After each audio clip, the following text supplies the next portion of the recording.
फिर अच्छाई हुई। 243 पे भी तो गालिबन पीपल्स पार्टी ने भी कहा है कि आप इसको अच्छा समझते हैं, आप इसको तस्लीम करते हैं इस शिक को।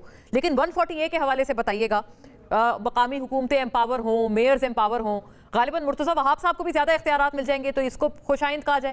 पहले तो ये हमें समझना चाहिए कि जब ये 27वीं तरमीम का बिलावल भुट्टो साहब ने, चेयरमैन साहब ने ट्वीट की थी, आपको याद होगा उसमें 7 इश्यूज थे जो कि प्रेजेंट किए गए थे पाकिस्तान पीपल्स पार्टी की क़यादत को। अभी उनकी नेगोशिएशन पावर है, सेक्रेटरी है, सीईसी का फैसला है कि उसके बाद एनएफसी को जो है वो इस तरमीम से हटाया गया।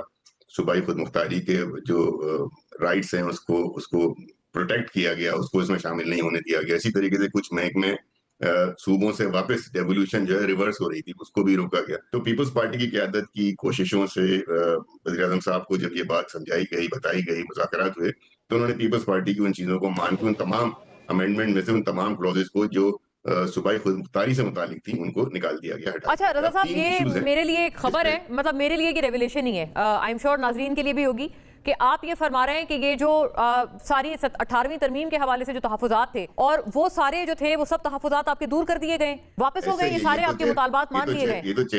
ये तो चेयरमैन साहब ने अपनी स्पीच में भी कहा, सेंट्रल एग्जीक्यूटिव कमेटी का फैसला भी था और आज फ्लोर पे भी कहा गया ना। तारड़ साहब ने अपनी स्पीच में भी इस बात का जिक्र किया कि चीजें मान ली गई हैं। अब सिर्फ सिर्फ 3 पॉइंट्स के ऊपर जिस पे कंसेंसस है। एक तो है विफाकी आईनी अदालत, फेडरल कॉन्स्टिट्यूशन कोर्ट।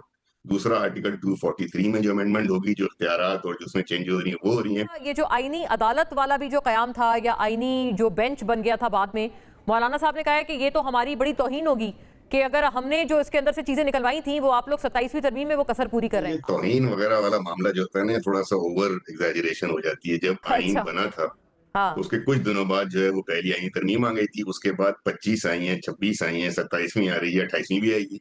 तो आईन तो एक 28वीं लिविंग आएगी। अच्छा। डॉक्यूमेंट है। आईन कोई फाइनल वर्ड नहीं है। ये वक्त की नज़ाकतों के साथ साथ वक्त आगे बढ़ता है, उसकी जरूरियात होती हैं और आईन में तब्दीलियां होती चली जाती हैं। अब ये जो कॉन्स्टिट्यूशनल कोर्ट का मामला है, ये याद रहे कि जब चार्टर ऑफ डेमोक्रेसी 2007 में साइन हुआ था, तो जब उसमें साइन होने के बाद ये उसका पहला नुक्ता है। तो मुस्लिम लीग नून और पाकिस्तान पीपल्स पार्टी तो इससे सिग्नेटरी हैं। और कौन सिग्नेटरी हैं? बेनजीर भुट्टो साहब और नवाज शरीफ साहब। और फिर उसके दुरुस्त। बाद 12 मई को ये साइन हुआ। उसके 2 रोज बाद दीगर पार्टियों ने भी इसके ऊपर इत्तेफाक किया, जिसमें कि पीटीआई भी शामिल है। कि ज्यादातर इस पे इशू आ रहा है कि कोई जज को पूछा नहीं जाएगा और अगर वो ना कर दे तो उसको फिर रिटायर तस्वर किया जाएगा, गालिबन ये दर्ज है। नहीं, ये तो हम लोग ये तो मफरूजा है ना। देखिए, किसी एक अच्छा, ये पर्सन मफरूज है। स्पेसिफिक, किसी एक खास जज को ज़हन में रख के आईन नहीं बनना चाहिए। हर तरमीम जो है उसके अंदर आप हर आदमी को, हर बंदे को खुश नहीं कर सकते, लेकिन तरमीम होती है मुल्क के निज़ाम को बेहतर चलाने के लिए।